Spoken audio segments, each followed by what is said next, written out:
TDS के बारे में और कुछ स्पेसिफिक प्रोविजंस के बारे में बात कर लेते हैं। ऐसे टीडीएस जिसमें अलग से रिटर्न नहीं भरना है, टीडीएस स्टेटमेंट अलग से नहीं भरना है, चालान भरते वक्त ही उनका काम हो जाता है, उनके बारे में बात कर लेते हैं। तो ऐसे 3 टाइप के टीडीएस जो हमें काटने रहते हैं उनके बारे में हम डिस्कस कर रहे हैं।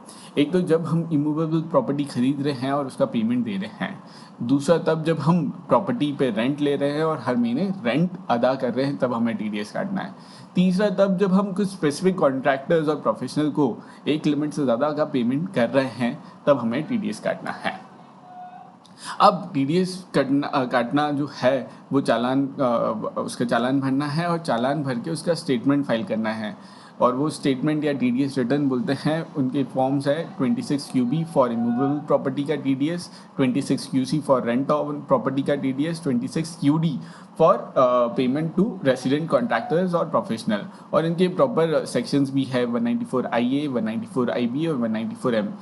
इनके बाद आपको टीडीएस सर्टिफिकेट निकाल के, जिनका आपने टीडीएस काटा है तय सीमा में, आपको उनको टीडीएस सर्टिफिकेट भी मैंडेटरीली देना चाहिए।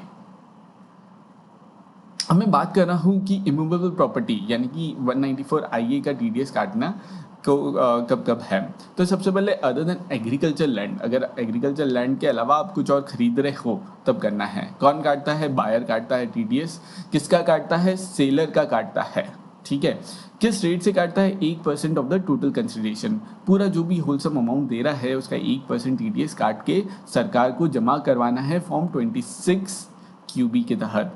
और अगर सामने वाला पैन नहीं प्रोवाइड करता है तो आपको 20% करना है। हाउएवर जो सेलर होना चाहिए वो रेसिडेंट सेलर ही होना चाहिए, नहीं तो रेट जो है वो थोड़े से और चेंज हो जाते हैं नॉन रेसिडेंट के लिए। थ्रेशोल्ड क्या है? 50 लाख तक की प्रॉपर्टी खरीद रहे हो तो मत टीडीएस काटो। 50 लाख से ज़्यादा का अमाउंट है तो टीडीएस काटना है। यानी कि अगर 65 लाख है तो आपको 65 लाख पे टीडीएस काटना है। एक चीज़ और क्लियर कर दूं कि 65 लाख है तो 65 लाख माइनस 50 लाख, यानी थ्रेशोल्ड से ऊपर जो सिर्फ 15 लाख हो रहे हैं उस पर ही टीडीएस नहीं काटना है, पूरे के पूरे 65 लाख पे टीडीएस काटना है।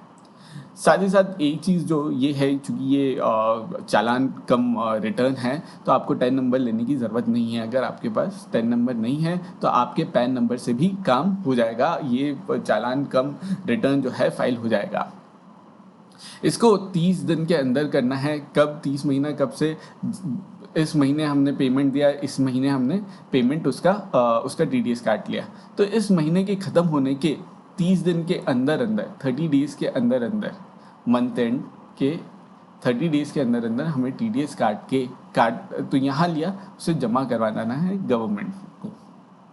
और जब जमा करवा दिया है तब हमें जमा करवा दिया है और ये फॉर्म भर दिया है, तब 10 से 15 दिन के अंदर हमें टीडीएस सर्टिफिकेट निकालना है, डाउनलोड करना है साइट से, ट्रेसेस की साइट से, और उसे सामने वाले को मैंडेटरीली प्रोवाइड करना है। नहीं करते हैं तो पेनल्टी लगती है।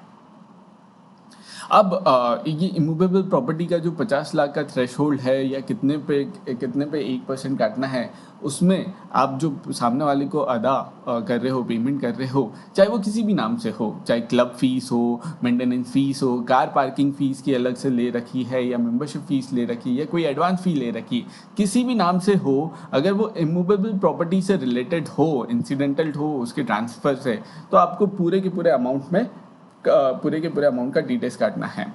अब जॉइंट पार्टीज होती है, यानी कि 2 सेलर मिलके एक बायर को बेच रहे हैं या 2 बायर एक सेलर को बेच रहे हैं, ऐसे भी केसेस होते हैं। तो अगर ऐसा कोई केसेस हो रहा है तो आपको यूनिक जो है 26 क्यूबी फॉर्म भरना पड़ेगा हर बायर सेलर के कॉम्बिनेशन पे।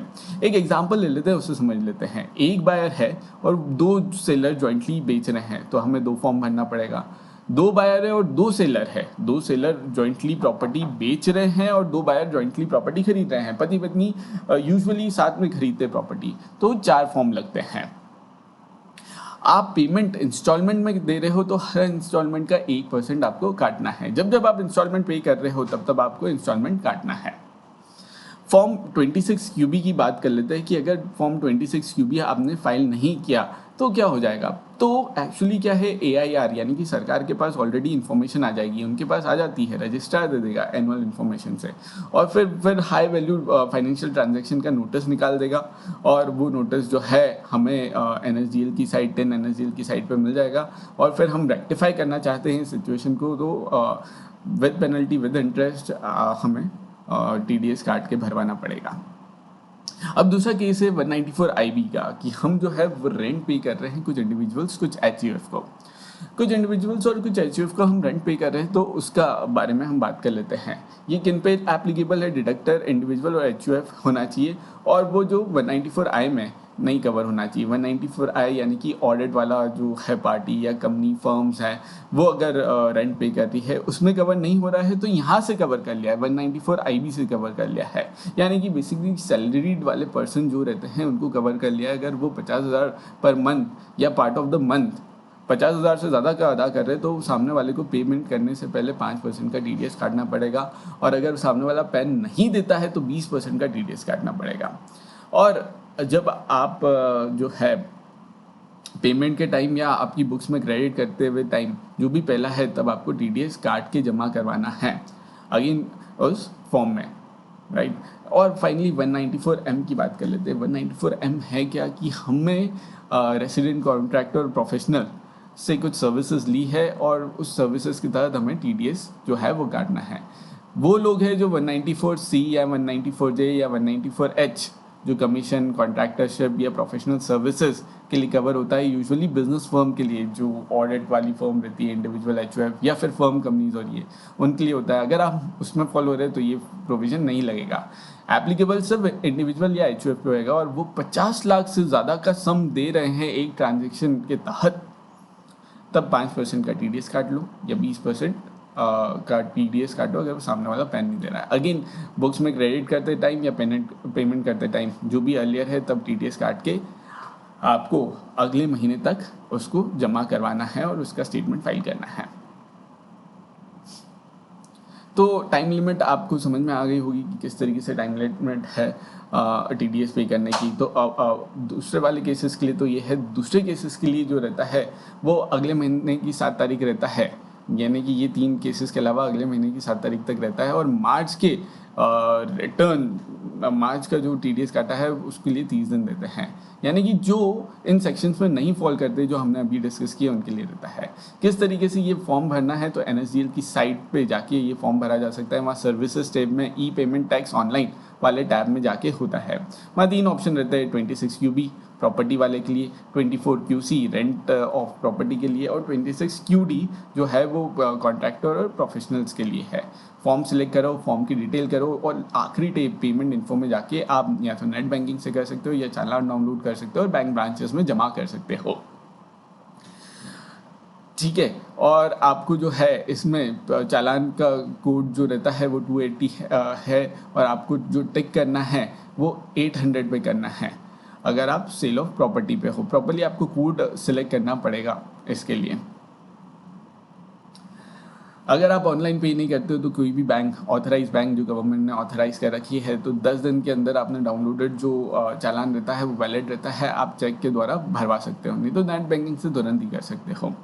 TDS सर्टिफिकेट डाउनलोड करने के लिए आपको ट्रेसेस की साइट पे जो है अपने पैन नंबर के साथ रजिस्टर होना पड़ेगा। जैसे बताया गया है 10 नंबर की ज़रूरत नहीं रहती है, तो 10 नंबर की ज़रूरत नहीं रहती है, ये करना पड़ेगा। और 16B, 16C, 16D जो भी सर्टिफिकेट है वो डाउनलोड करके आप जिसका TDS काट रहे हो, यानी कि PE का TDS काट रहे हो, तो उसको आपको जमा करवाना है, उसको आपको ये फॉर्म देना है।